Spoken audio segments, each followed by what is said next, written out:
Hi everyone, आपकी मंजिल के इस सफ़र में आप सबका स्वागत है।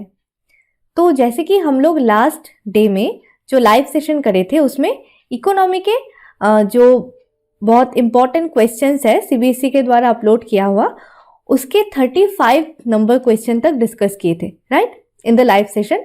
आप बहुत लोगों ने उसमें आंसर भी दिए थे, आप लोग काफ़ी अच्छा पढ़ाई भी चल रहा है बहुत लोगों का।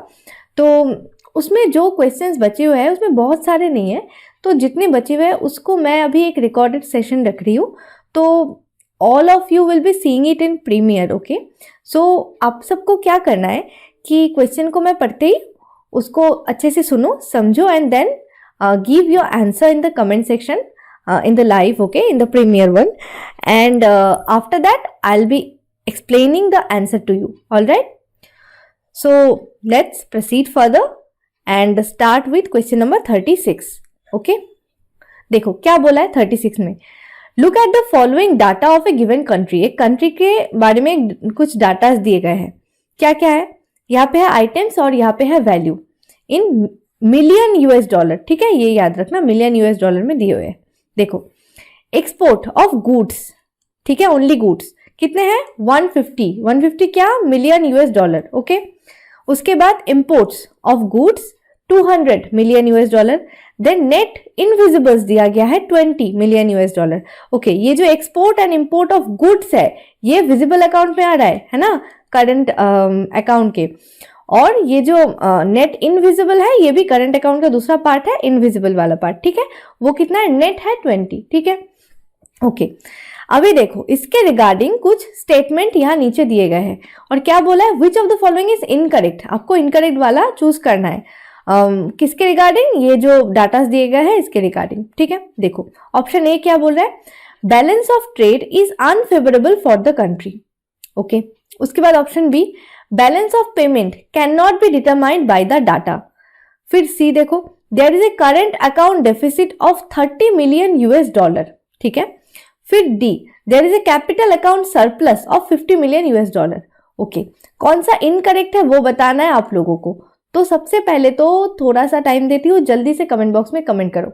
ठीक है, चलो चलो जल्दी करो। ओके, तो ये जो चारों ही स्टेटमेंट है बड़ा इंपॉर्टेंट चीजें शो करता है। ठीक है, थोड़ा सा दिमाग लगा हो जाएगा, थोड़ा सा कैलकुलेशन भी करना पड़ सकता है। अच्छा, तो जिन लोगों ने भी क्वेश्चन नंबर 36 का आंसर डी दिया है, आप सभी लोग मुबारक हो, आपका आंसर बिल्कुल सही है। ठीक है, क्यों, क्योंकि पहला ये इनकरेक्ट पूछा है तो ये वाला इनकरेक्ट है। ओके, तो बाकी सारे करेक्ट है। क्यों करेक्ट है, क्योंकि balance of trade is unfavourable for the country बोला है। देखो, बैलेंस ऑफ ट्रेड का मतलब क्या है कि गुड्स और सर्विसेज का जब बैलेंस होता है, trade balance of trade count किया जाता है एक साथ। ठीक है, तो यहाँ पे तो सर्विस के बारे में कुछ बोला ही नहीं है एग्जैक्टली, तो तुम बैलेंस ऑफ ट्रेड नहीं काउंट कर सकते। ठीक है ना, और balance of payment can not be determined by the data. Balance of payment क्या होता है, टोटल करंट और कैपिटल अकाउंट का एक साथ मिला के बैलेंस ऑफ पेमेंट निकाला जाता है। कैपिटल के बारे में नहीं बोला गया है तो ये भी नहीं निकाल सकते, है ना। और उसके बाद देखो, करंट अकाउंट डेफिसिट 30 मिलियन बोला है, तो ये जो टोटल अमाउंट है export and import of goods का वो कितना है, देखो एक्सपोर्ट कितना है 150 और इंपोर्ट कितना है 200। तो इसको अगर माइनस करते हो मतलब इंपोर्ट माइनस एक्सपोर्ट तो कितना आ रहा है, ये जो गुड्स का इसका जो डेफिसिट आ रहा है वो 50 रुपीज का आ रहा है ना। तो ये अगर 50 रुपीज का आ रहा है तो उसके बाद ये नेट इनविजिबल भी तो है, यानी कि ये कितना आ रहा है, ये वाला जो है 50 ये डेफिसिट में है, माइनस में है, और साथ में ये 20 है तो 20 प्लस में है, तो इन दोनों को माइनस करो, कितना आ रहा है 30 आ रहा है। तो यानी कि 30 मिलियन यूएस डॉलर का डेफिसिट है, क्योंकि ये नेगेटिव है, माइनस में है ना, तो डेफिसिट है 30 मिलियन यूएस डॉलर का। तो ये तो सही है, 30 मिलियन का डेफिसिट है, लेकिन 50 का तो नहीं है ना, तो इसलिए ये वाला इनकरेक्ट है, तो राइट आंसर हो जाएगा डी। ओके, आई थिंक आपको समझ आ गया है। तो let's move to the next question. ठीक है, 37, there are two statements given below, assertion and reason दिया हुआ है। देखो क्या बोला है, assertion, the establishment of the Suez Canal intensified Britain's control over Indian foreign trade. ठीक है, तो क्या बोला है, स्वेज कैनाल का जो एस्टेब्लिशमेंट हुआ था ये क्या किया था? इंटेंसिफाई किया था ब्रिटिश कंट्रोल को over India foreign trade. India का फॉरेन ट्रेड के ऊपर ब्रिटिश का जो कंट्रोल है उसे इंटेंसिफाई किया था, उसे और ज्यादा बढ़ा दिया था। किसने? एस्टेब्लिशमेंट ऑफ सुएज कनाल ने। ठीक है, उसके बाद रीजन क्या बोला है? The Europeans no longer had to travel around Africa to reach India. तो सुएज कनाल एस्टेब्लिशमेंट होने के बाद से यूरोपियन लोग हैं उनको अफ्रीका से मुड़ के इंडिया तक नहीं आना पड़ता था उसके बाद से। तो क्या यही रीजन है कि ये ब्रिटिश के कंट्रोल को इंडिया के ऊपर और भी ज्यादा बढ़ा दिया था, इंडिया के फॉरेन ट्रेड के ऊपर? क्या ये सही है कि नहीं? चलो जल्दी से बताओ कि दोनों स्टेटमेंट क्या आपको सही लग रहे हैं, और अगर सही है तो क्या आर ए के करेक्ट एक्सप्लेनेशन है? जिन भी लोगों ने इसका आंसर दिया है सी, यानी कि both A and R are true and R explains, तो वो बिल्कुल सही है, क्योंकि यही तो कारण था। सुएज कनाल एस्टेब्लिश हुआ तो क्या हुआ? वो लोग अफ्रीका के ऊपर से ही आ जा रहे थे, तो तब उनको अफ्रीका को पार करना नहीं पड़ता था, इसीलिए यूरोप डायरेक्ट बिना अफ्रीका को पार किए हुए इंडिया तक पहुंच पाता था। ओके, फिर क्वेश्चन नंबर 38 देखो। देयर आर टू स्टेटमेंट्स, फिर से assertion and reason. The British introduced railways in India in 1850, okay, which is considered one of the most important contributions. ठीक है, ये assertion दिया गया है। उसके बाद British had India's best interest in mind while developing the infrastructure। क्या लगता है? क्या लगता है तुम लोगों को? ये सही लग रहा है? हाँ जी? बिल्कुल भी नहीं। हाँ, अभी बोलोगे नहीं ये कैसे सही हो सकता है, ब्रिटिश लोग का बेस्ट इंटरेस्ट के बारे में सोचेंगे? बाप रे बाप, इतना तो कभी भी नहीं हो सकता। तो ये तो बिल्कुल सही है। हाँ बिल्कुल, रेलवे बना के तो अच्छा काम किए है, लेकिन उनको बनाने के पीछे का क्या इंटेंशन था वो एक बहुत बड़ा इशू है। रीजन दिया गया है ये तो अपने आप में ही बिल्कुल गलत है, और ये जो ऊपर वाला assertion दिया गया है ये सही है। ठीक है, तो यानी कि इसका क्या हो जाएगा आंसर, अभी बता दो। हाँ बिल्कुल सही, ए हो जाएगा राइट, यानी कि A is true and R is false. ठीक है, उसके बाद देखो next question, question number 39। The swadeshi movement against the British started in 1905। India started ditching British good for Indian products. तो ये तो पता है हम लोगों को। Which of the following would have been the likely impact of the movement? इस movement का likely impact क्या है इन चारों में से? Rise in import of raw material, क्या raw material का import बढ़ा था? Fall in import of Britain, import from Britain, क्या ब्रिटेन से जो import किया जाता था goods का वो कमा था? Rise in production of goods in India, India में goods का production बढ़ा था क्या? उसके बाद rise in export tariffs, export करने का जो टैक्स है उसमें क्या बढ़ावा हुआ था? तो क्या होगा राइट आंसर? बताओ, ये बहुत इजी है, सबको आ जाएगा। आई नो तुम लोग बहुत स्मार्ट हो। चलो जल्दी से आंसर करो। बिल्कुल, जिन्होंने भी आंसर दिया है सी, बिल्कुल सही आंसर दिए हैं, क्योंकि इसका जो आंसर होगा ये होगा क्यू और आर, ये दोनों सही है। क्यों? क्योंकि fall in imports from Britain, जब इंडिया में अपना ही स्वदेशी मूवमेंट चला, अपने चीजों का खुद उत्पादन करके उसको ही यूज करने का जो डिमांड था वो बढ़ा, तो तब क्या हुआ, ब्रिटेन से चीजें थोड़ा कम मंगाना स्टार्ट किए, तो इंपोर्ट कमा। ठीक है, और rise in production of goods in India, तो इंडिया में अपना प्रोडक्ट बनाना स्टार्ट किया, तो वो भी ज्यादा बढ़ा। ठीक है, ओके, बिल्कुल सही है। उसके बाद चलो क्वेश्चन नंबर 40 में चलते हैं। फिर से assertion रीजन दिया गया है, तो चलो पढ़ते हैं। assertion क्या है? In a capitalist economy private entities own resources, whereas in a social economy resources are owned by the state। ठीक है, कैपिटलिस्ट इकोनॉमी में प्राइवेट एंटिटीज ओन करते हैं रिसोर्सेज, और सोशलिस्ट में स्टेट ओन करता है। ठीक है, रीजन क्या बोला है? In the socialist economy it is assumed that government knows the exact need of the people। अच्छा, तो देखो पढ़ो अच्छे से, इन दोनों को पढ़ के आंसर बताओ पहले, बाद में मैं बताऊंगी, पहले नहीं बताऊंगी, तुम लोग को आदत खराब हो जाएगा। जल्दी से आंसर करो। हाँ भाई करो। बिल्कुल, ये दोनों स्टेटमेंट ही सही है, लेकिन R is not the correct explanation of A. ठीक है ना, तो आंसर क्या हो जाएगा? D. Both A and R are true but R does not explain A. ठीक है, फिर क्वेश्चन नंबर 41 देखो। C Rajagopalachari, a founder of Swatantra party, coined the term permit license raj to encapsulate the party's frustration with Nehru's policies, writing in the magazine Swarajya.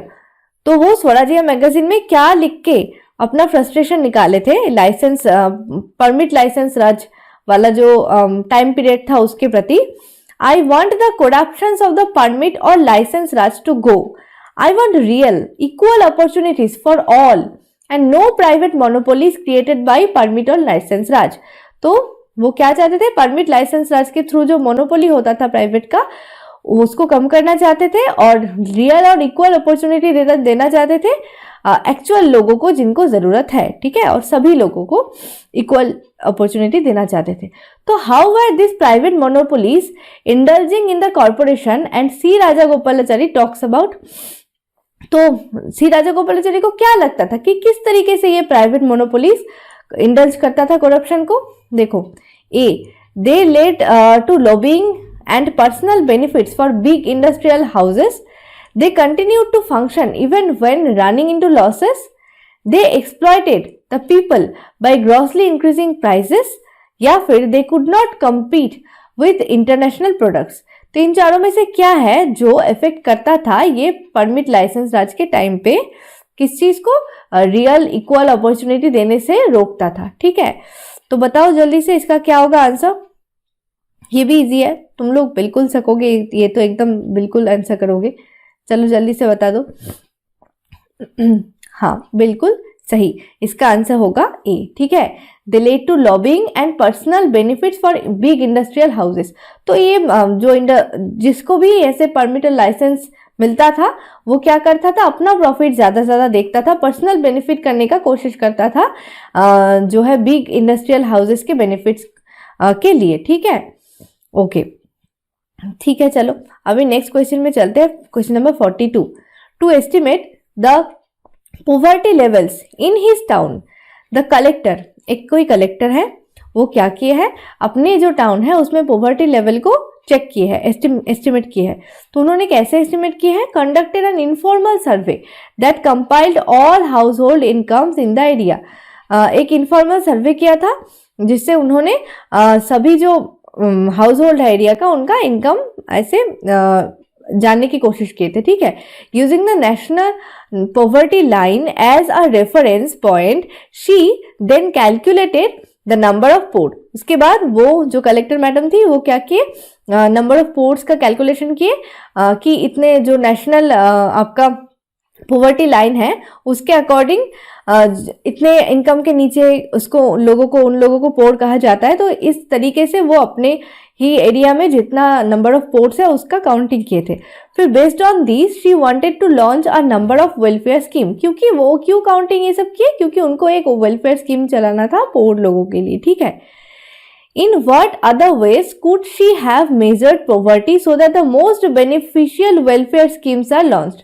तो वो ऐसा तो एक तरीका है पोर्ट्स काउंटिंग करने के लिए, पॉवर्टी काउंटिंग करने के लिए, लेकिन और कौन से तरीके हो सकते हैं, क्या मेजर हो सकता है जो वो ले सकती थी इस चीज को काउंटिंग करने के लिए, बताओ. By calculating head count ratio, by looking at health and educational indicators, by dividing the poor into further specific categories, या फिर by categorising them as employed and unemployed. बोलो जल्दी से आंसर करो. ये थोड़ा सा कंसेप्चुअल है, थोड़ा सा कंसेप्ट लगाओ, कॉमन सेंस लगाओ बेसिकली, तो हो जाएगा ये. ठीक है, ठीक है.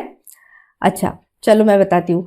Bye looking at health and educational indicators, ये क्या है. देखो, हेल्थ और एजुकेशनल इंडिकेटर से समझ आ जाएगा कि यहाँ पे कितने लोगों का पॉवर्टी का क्या सिचुएशन है एक पर्टिकुलर एरिया में. क्योंकि अगर कोई रिच आदमी है ना तो अपने बच्चों को वो बहुत मतलब अच्छे स्कूल्स में पढ़ाएगा, तो वो तो ऑब्वियस है ना. ऐसा तो नहीं है कि वो बिना पढ़ाए छोड़ देगा अपने बच्चों को. अगर कोई रिच है ना तो बहुत अच्छे स्कूल में पढ़ाएगा, मतलब जो प्राइवेट वगैरह है ऐसे स्कूल्स में पढ़ाएगा, तो वो तो एडुकेटेड होगा. देखो, अच्छा देखो, अभी ऐसा मत बोलना कि सिर्फ अच्छे प्राइवेट स्कूल में पढ़ते हैं वही एडुकेटेड होता है, ऐसा नहीं है. हाँ पता है मुझे, ऐसा नहीं है. एडुकेशन का रियल मीनिंग कुछ और ही है, लेकिन एटलीस्ट बच्चा स्कूल जाएगा और वो लिटरेट होगा और मिनिमम एडुकेशनल क्वालिफिकेशन उसका होगा, है ना. तो ये चीज को देख के तुम बोल सकते हो कि कौन रिच है कौन पुअर है, लगभग एक आइडिया लगा सकते हो. ठीक है, ऑलमोस्ट. और ये जो हेल्थ इंडिकेटर है इससे भी आइडिया लगा सकते हो, क्योंकि रिच अगर आदमी होगा तो वो अपना अगर कोई दिक्कत होगा हेल्थ में, कोई इश्यू आएगा तो वो जाएगा ना डॉक्टर के पास, नर्सिंग होम में या अच्छा जगह में, तो वो ज्यादा पैसा देके हुए जो भी अपना चेकअप कराएगा, अपना ट्रीटमेंट कराएगा, तो उसको कोई दिक्कत नहीं है इन सब कराने में। इसीलिए इस इंडिकेटर को देख के भी हम लोग ये पता कर सकते हैं कि कहाँ पे पॉवर्टी लाइन कितना है, मतलब कितने पॉवर्टी है उस पर्टिकुलर एरिया में, ठीक है ना। ओके, तो let's move to the question number 43। Recent studies of poverty show that the lower castes of India from the poorest 10% in the country, ठीक है। रिसेंट एक स्टडी से क्या पता चला है कि लोअर कास्ट ऑफ इंडिया जो है, मतलब इंडिया के जो लोअर कास्ट वाला पार्ट है, तो वो क्या करते हैं, पोरेस्ट 10% को कंट्रीब्यूट करते हैं कंट्री में, ठीक है। Every second person from the scheduled tribe and every third person from the scheduled caste are poor, ठीक है। जो शेड्यूल्ड ट्राइब है उन लोगों में से एवरी सेकेंड पर्सन, दोनों कोई भी दो आदमी में से मतलब एक तो हो जाते हैं कि पोर है, और शेड्यूल अगर कास्ट है तो उनमें से 3 में से एक ऐसे पोर ऐसे हो जाते हैं, ठीक है। एक सर्वे से ये पता चला है, ठीक है। देखो, the above line show that caste is important determinant of poverty. तो ये जो चीज है इससे हमें एक चीज तो समझ आ रहा है कि caste is important determinant of poverty है, ठीक है। लेकिन which of the following statements best describes how a person's caste influence poverty? तो इनमें से कौन सा स्टेटमेंट बेस्ट डिस्क्राइब करता है कि कैसे एक कास्ट जो है वो पॉवर्टी को डिस्क्राइब करता है ना। देखो, lower caste face systematic poverty leading to lack of access to public resources like employment, health and education, क्या ये है। उसके बाद lower caste have very high consumption and expenditure rates owing to their poor living condition. उसके बाद the Indian government has continuously ignored the lack of welfare schemes for lower caste, या फिर the population of lower caste is much higher than that of other caste. क्या होगा, चलो बताओ। ये easy है, ये तो बिल्कुल बोलना है, जल्दी से बता दो। ओके, तो ऑफ कोर्स ये तो नहीं होगा, ये कैसा बच्चों जैसा चीज देके रखा है, very high consumption and expenditure rate owing to their poor living condition, ये तो होगा ही नहीं। वो थोड़ी ना ऐसा है कि कोई कास्ट के ऊपर थोड़ी ना डिपेंड करता है कौन कितना कंजम्पशन कर रहा है और कौन कितना एक्सपेंडिचर कर रहा है ना, ये नहीं होगा। ये भी नहीं होगा, इंडियन गवर्नमेंट बहुत सारे ऐसे पॉलिसी चलाता है, ऐसा नहीं है lack of welfare scheme for lower caste. और population of lower caste is much higher, ऐसा भी नहीं है, सबका ही मतलब जहाँ पे बढ़ा हुआ है वहाँ पे सभी का बढ़ा हुआ है, ऐसा नहीं कोई पर्टिकुलर कास्ट बेस्ड है, ठीक है। तो क्या होगा आंसर, ए होगा।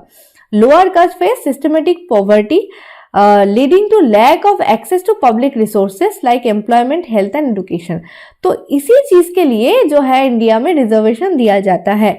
और आज भी ऐसा नहीं है कि रिजर्वेशन का जरूरत आज नहीं है, मतलब बहुत लोगों को ऐसा लगता है कि जो बोलते हैं कि रिजर्वेशन बिल्कुल भी सही नहीं है, उनका मतलब मैं कहूंगी कि हाफ नॉलेज है इस चीजों को लेके, पूरा जो नॉलेज बेस है वो क्लियर नहीं है। क्यों आया था रिजर्वेशन वो भी इंपॉर्टेंट है, और आज भी अगर कोई बोलता है कि रिजर्वेशन इंपॉर्टेंट नहीं है तो उससे पहले ये देखना जरूरी है, ये सर्वे करना जरूरी है कि एक्चुअल में क्या सिचुएशन है। ये जो कास्ट बेस्ड अगर सर्वे वगैरह करेंगे तो पता चलेगा कि क्या सिचुएशन है इंडिया में, मतलब पॉवर्टी लाइन का जो है वो कास्ट से कितना रिलेटेड है, ये सब चीजें थोड़ा सा देखना जरूरी है ये सब बोलने से पहले, ठीक है ना। ओके, तो उसके बाद देखो क्वेश्चन नंबर 44 देखते हैं। एसेशन क्या बोला है, the 12th 5-year plan tried to rise India's gross enrollment ratio in higher education to 25.2% by 1718 and 30% by 2021, ठीक है। 12th जो 5-year plan ये क्या किया था, try to raise India's gross enrolment ratio in higher education, ठीक है। Higher education में एनरोलमेंट रेशियो बढ़ाने का कोशिश किया था। तो कितना बढ़ाने का कोशिश किया था, 25.2% बाई 1718 और यह है 30% बाई 2021, ओके। रीजन क्या बोला, the quality of population ultimately decides the growth rate of the country, ठीक है। तो इसका क्या होगा बताओ। पहले तो बोला हायर एजुकेशन में जो नंबर ऑफ पीपल है वो बढ़ाना है, ये कौन बोला था, 12th 5-year प्लान बोला था। और दूसरा क्या बोला है, क्यों बढ़ाना है, क्योंकि क्वालिटी ऑफ जो population ultimately decides the growth rate of the country. जो पॉपुलेशन है कोई भी कंट्री का, उनका क्वालिटी क्या है वही डिसाइड करता है कंट्री का ग्रोथ रेट। तो क्या होगा बोलो, क्या ये दोनों स्टेटमेंट सही है। हाँ जी बिल्कुल सही है, ए और आर बोथ आर ट्रू, और उसके साथ साथ आर एक्सप्लेन्स ए, है ना। इसी वजह से तो लोगों को एडुकेट करना जरूरी है कंट्री के लिए, ठीक है ना। उसके बाद देखो नेक्स्ट क्वेश्चन में चलते हैं। Question number 45, which of the following could aim in human capital formation? Expenditure, expanding the labour market by increasing supply of job. Human capital कैसे फॉर्मेशन हो सकता है बेसिकली? तो लेबर मार्केट को एक्सपैंड करके by increasing supply of jobs, supply of job बढ़ा के। उसके बाद creating larger industries with more complex equipment. उसके बाद creating open markets with increase stability, और promoting gender equality in a family. इनमें से कौन सा तरीका अपना के ह्यूमन कैपिटल फॉर्मेशन को बढ़ावा दिया जा सकता है? बताओ, चलो जल्दी से बताओ। देखो डी हो जाएगा सही answer, promoting gender equality in the family. जितना जेंडर इक्वालिटी प्रमोट होगा कोई भी फैमिली में, उतना मेल वर्सेस फीमेल का जो रेशियो है वो बेहतर होते चला जाएगा। मतलब फीमेल वर्सेस मेल का या जो भी कहो जो रेशियो है। और ये जो फीमेल है, जेंडर इक्वालिटी अगर प्रमोट होगा तो क्या होगा, फीमेल को भी मतलब ज्यादा से ज्यादा काम करने के लिए या फिर एडुकेट करने के लिए, सभी चीजों के लिए तैयार किया जाएगा, है ना। तो यानी कि फीमेल भी पार्टिसिपेट करेंगे एक्टिवली सभी चीजों में। तो तब क्या होगा, human capital of course formation हो रहा है ना। अगर फीमेल भी एडुकेट हो रहा है, जितना ज्यादा लोग एडुकेट होगा उतना ज्यादा ही वो लोग अपने एडुकेशन को, अपने टैलेंट को यूज करके कंट्री के अच्छे के लिए यूज कर पाएंगे, ठीक है ना।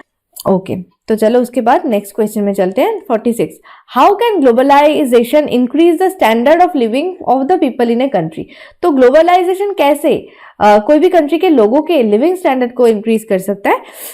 Bye offering more products to buy, by increasing rural to urban migration, by improving working condition for factory workers, by making cheaper products available due to increase competition.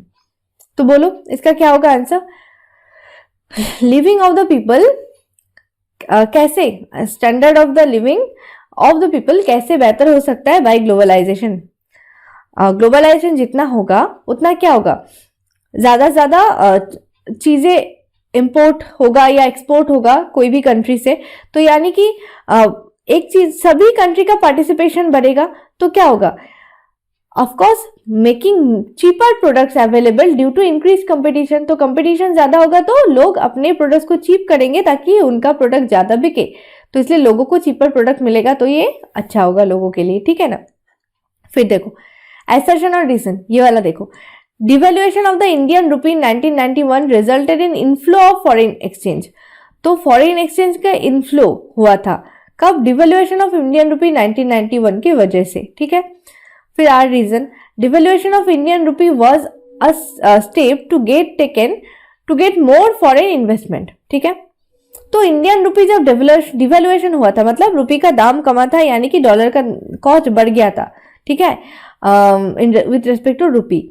सोचो पहले $1 इक्वल्स टू 70 रुपीज था। अगर मैं सोच लेती हूँ ऐसे ही randomly, अगर वो $1 इक्वल्स टू 75 रुपीज हो जाता है तो क्या होगा? पहले सोचो एक अमेरिकन को इंडिया में आके $1 में 70 रुपये वाला सामान मिलता था, ठीक है ना। लेकिन अभी उनको वो 70 रुपये वाला सामान के साथ साथ 5 रुपए का एक चॉकलेट भी मिल रहा है, वही $1 खर्चा करके। तो यानी कि उनको क्या लगेगा, इंडिया सस्ता हो गया है, तो वो इंडिया से ज्यादा सामान मंगाने की कोशिश करेगा। तो क्या होगा, इंडिया का जो एक्सपोर्ट है वो बढ़ेगा, और जितना एक्सपोर्ट बढ़ेगा उतना फॉरेन का जो आपका पैसा है या फॉरेन का जो डॉलर वगैरह है, करेंसी है, वो ज्यादा इनफ्लो होगा इंडिया में, ठीक है। तो असर्शन तो बिल्कुल सही है। फिर रीजन देखो, devaluation of Indian rupee was a step to be get taken to get more foreign investment. ये तो नहीं है फॉरेन इन्वेस्टमेंट बढ़ेगा इंडिया में, ऐसा तो नहीं है, क्योंकि डिवैल्यूएशन हो रहा है तो इकोनॉमी में दिक्कतें आ रहे हैं ना। तो ऑफकोर्स फॉरेन के जो लोग हैं वो इन्वेस्ट करने में डरेंगे। तो ये बिल्कुल सही नहीं है, यानी कि असर्शन सही है लेकिन रीजन सही नहीं है। तो आंसर क्या हो जाएगा? ए, ही is true but R is false, ठीक है। ओके, देयर आर 2 स्टेटमेंट्स, फिर से असर्शन और रीजन है। According to the government of India, the disinvestment of public sector enterprises has brought accountability and professionalism to them, ठीक है। Government क्या सोचते हैं कि डिसइन्वेस्टमेंट करने की वजह से कोई भी पब्लिक सेक्टर एंटरप्राइजेस के जो कर्मचारी है उनमें अकाउंटेबिलिटी आता है और प्रोफेशनलिज्म आता है, ठीक है। फिर रीजन क्या है, government of India used these investment mainly to improve financial discipline and facilitate modernism. तो क्या हो जाएगा राइट आंसर? क्या ये दोनों आपको सही लग रहा है कि नहीं लग रहा है? देखो सोच के बताओ। बिल्कुल यही तो है, ये तो बिल्कुल सही है। ऐसा ही तो होता है ना, प्राइवेटाइजेशन जब होता है तब क्या होता है, लोग ज्यादा से ज्यादा तब काम करते हैं अच्छे से, और वो अपने प्रॉफिट के लिए भी कोशिश करता है, तो इसलिए प्रोफेशनलिज्म भी बढ़ता है ना। और यही सोच के तो गवर्नमेंट ऑफ इंडिया भी इन्वेस्टमेंट किए हैं, तो इसलिए both A and R are true and R explains A correctly, ठीक है। ये हो जाएगा राइट आंसर, ठीक है। अब देखो यहाँ पे एक टेबल दिया गया है, ये टेबल को अच्छे से पढ़ना है और उसके बाद यहाँ पे कुछ क्वेश्चंस है, उसके आंसर करने हैं। तो पहला क्वेश्चन देखो, what is revenue deficit? Revenue deficit का मतलब क्या है कि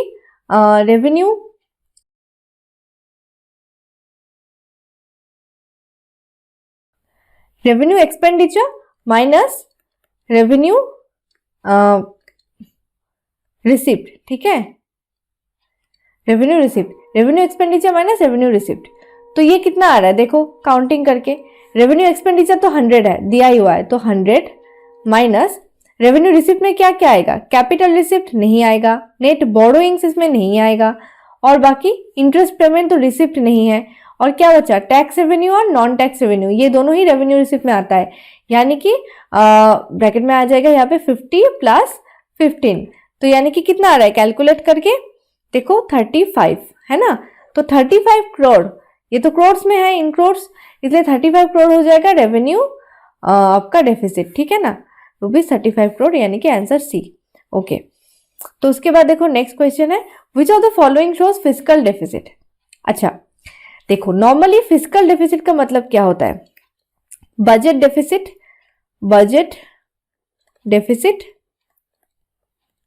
डेफिसिट प्लस बोरोइंग्स, ठीक है। लेकिन अगर हम इस यहाँ पे जो दिए गए हैं ना डाटा, इनके अकॉर्डिंग अगर हम यहाँ पे कैलकुलेशंस करें, तो इसके कैलकुलेशन के अकॉर्डिंग यहाँ पे कोई भी जो है यहाँ पे दिया हुआ नहीं है नंबर, ठीक है ना। यहाँ पे सिर्फ क्या बोला है कि विच of the following shows physical deficit, यानी कि फिजिकल डेफिसिट के अंदर इनमें से कौन सा आ सकता है। यहाँ पे देखो एक है बोरोइंग, बोरोइंग ही सिर्फ तो है 38 करोड़, और यहाँ पे जो ऑप्शन है ना ये भी 38 करोड़ ही है जो मैच कर रहा है। बाकी अगर हम इसको पूरा कैलकुलेट करें, मैं करके दिखा रही हूँ, तो वो यहाँ पे ऐसा ऑप्शन है ही नहीं कोई भी जो मैच करेगा। तो इसलिए अगर ऐसा होता है ना तो सिर्फ बोरोइंग के अंदर जो है उसी को टिक कर देना, तो यहाँ पे 38 करोड़ हो जाएगा यहाँ पे आंसर, ठीक है। लेकिन अगर हम लोग पूरा कैलकुलेट करें और वो भी दिया हुआ हो तो वही ऑफकोर्स आंसर होगा, सही आंसर, ठीक है।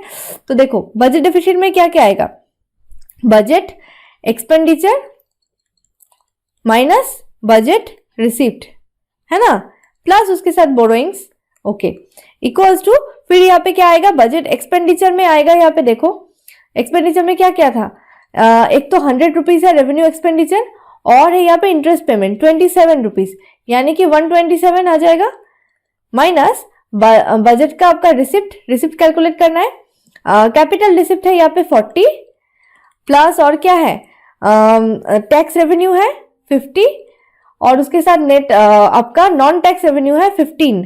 तो ये तीनों का अगर कैलकुलेशन करें तो आ जाता है आपका आ जाएगा, तो 127 माइनस 40 प्लस 50 प्लस 15, है ना, और उसके साथ प्लस बजट है, तो सॉरी प्लस बोरोइंग है, ये वाला बोरोइंग, ठीक है। तो ये इसको अगर माइनस करते हैं तो कितना आएगा, 22 प्लस 38 करोड़, तो इतना तो यहाँ पे है ही नहीं दिया हुआ कोई भी, देखो तो ये 60 आ रहा है, इतना तो है ही नहीं दिया हुआ, ठीक है ना, ओके।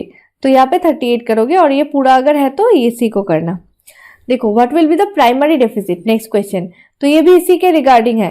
प्राइमरी डेफिसिट का मतलब क्या है, physical deficit FD minus interest, interest to be paid, ठीक है, जो भी इंटरेस्ट पे करना है पिछले वाले लोन्स का उसको काउंट करके, ठीक है, उसको माइनस अगर कर देंगे तो प्राइमरी डेफिसिट आ जाएगा। तो यहाँ पे क्या होगा, फिजिकल डेफिसिट, यहाँ पे भी सेम केस है, अगर तुम इसको पकड़ के करते हो, मतलब 60 ये वाला पकड़ के करते हो, तो यहाँ पे आंसर नहीं आएगा कोई भी, ठीक है। तो इसलिए अगर 38 करके करते हो ना, जो यहाँ पे दिया हुआ है यहाँ पे जो पहला वाला में था 38, मतलब फिजिकल डेफिसिट भी 38 ही आया है यहाँ पे, ये जो, तो इसको लेके अगर करते हो माइनस इंटरेस्ट, इंटरेस्ट कितना बोला है यहाँ पे, देखो इंटरेस्ट बोला है आपका 27, यानी कि इसको अगर कैलकुलेट करेंगे तो -27, यानी कि यहाँ पे आ रहा है 11 करोड़, ठीक है ना। तो ये हो जाएगा right answer according to this. Okay okay, ठीक है। अभी देखो question number 52, which of the following in a non tax revenue, which of the following is a non tax revenue for the government. तो इनमें से कौन सा नॉन टैक्स रेवेन्यू है, बोलो, बहुत इजी है। Return on asset, excise duty, service tax या कस्टम। चलो बोलो, इसका तो जवाब देना पड़ेगा, जल्दी से दो, देख के समझ आ रहा है यहाँ पे तो ऑप्शंस को। हाँ बिल्कुल सही, रिटर्न ऑन एसेट, एकदम सही बोले हो। तो रिटर्न ऑन एसेट हो जाएगा बिल्कुल सही आंसर, ठीक है, क्योंकि ये तो बाकी तो है ही ड्यूटीज या फिर टैक्सेस वगैरह, तो ये तो नॉन टैक्स है, ये तो देख के समझ आता है रिटर्न ऑन एसेट। फिर उसके बाद विच of the following is the formula for revenue deficit. Revenue deficit का फॉर्मूला क्या है, एकदम बच्चा वाला सवाल है, revenue expenditure minus revenue receipt. इसका तो टाइम भी नहीं दूंगी, ये तो 1 सेकंड में करने वाला सवाल है, ठीक है। उसके बाद which of the following is most likely to be the main contributor to the fiscal deficit in this case, ठीक है। इस केस में मेन कंट्रीब्यूटर क्या हो सकता है फिजिकल डेफिसिट का, जो यहाँ पे दिया गया है इन चारों में से, high revenue expenditure, high capital receipt, लो इंटरेस्ट पेमेंट या फिर हाई टैक्स रेवेन्यू। इन चारों में से किसके कारण फिजिकल डेफिसिट हो सकता है, बताओ। ये भी इजी है बहुत ज्यादा, ठीक है ना, बोलो बोलो। हाँ, ए हो जाएगा राइट आंसर, यानी कि high revenue expenditure. Of course जितना ज्यादा एक्सपेंडिचर करेंगे उतना डेफिसिट बढ़ेगा। तो ये तो कैपिटल रिसिप्ट है, ये भी इंटरेस्ट पेमेंट है, लो इंटरेस्ट पेमेंट, तो कम इंटरेस्ट पेमेंट करके थोड़ी ना फिजिकल डेफिसिट होगा। और high tax revenue, tax revenue अगर ज्यादा होगा तो कलेक्शन होगा ना, ज्यादा इनकम होगा, तो उसके वजह से थोड़ी ना डेफिसिट होगा। तो राइट आंसर हो जाएगा हाई रेवेन्यू एक्सपेंडिचर, ठीक है। ओके, तो यहाँ पे भी आज का जो वीडियो है वो होता है कंप्लीट, ठीक है, क्वेश्चन नंबर 54 तक। उसके बाद ये जो है ना एक केस बेस्ड क्वेश्चन दिया हुआ है, ठीक है। ये केस को पढ़ के करना थोड़ा टाइम लग जाएगा बहुत ज्यादा। मैं थोड़ा सा ऐसे स्क्रॉल कर देती हूँ, आप लोग खुद से भी पढ़ के चीजों को कर सकते हैं, कुछ जरूरत पड़े तो। और कुछ दिक्कत होता है तो कमेंट सेक्शन में पूछ लीजिए, I will answer it, no issues, ठीक है। ओके, मैं इसका पीडीएफ भी शेयर कर दूंगी, तो कोई आई थिंक दिक्कत नहीं होगा, उसको भी देख के आप लोग पढ़ सकते हो, ठीक है। देखो यहाँ पे क्वेश्चंस भी दिए गए हैं, चाहो तो स्क्रीनशॉट भी ले सकते हो, लेना चाहो तो, ठीक है। देखो मैं एक बार स्क्रॉल कर दे रही हूँ। ओके, हाँ ये है लास्ट 60 तक, ठीक है, एंड ऑफ द पेपर, यहाँ तक एंड है। तो ये क्योंकि एक केस को पढ़ने में एक थोड़ा सा टाइम लग जाएगा, तो इसको बाद में देखते हैं, ठीक है, नहीं तो तुम लोग खुद से कर लो, ओके, ठीक है। तो यहाँ पे होता है हम लोग का ये पेपर समाप्त।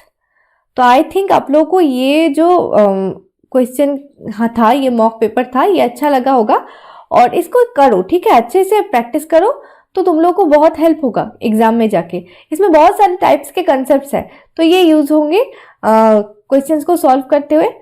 अच्छा, तो और भी अगर ऐसे पेपर्स तुम लोगों को चाहिए, अगर तुम चाहते हो कि मैं ऐसे पेपर्स को लेके और भी लाइव सेशन कराऊं, तो कमेंट सेक्शन में जरूर कमेंट करो, क्योंकि तुम लोगों को जरूरत होगा तभी कराएंगे ना, नहीं तो बेकार क्या दावे करा के ऐसे, ठीक है। चलो, तो पढ़ाई करते रहो अच्छे से, अभी के लिए इतना ही रहने देते हैं, मिलते हैं अगले वीडियो में।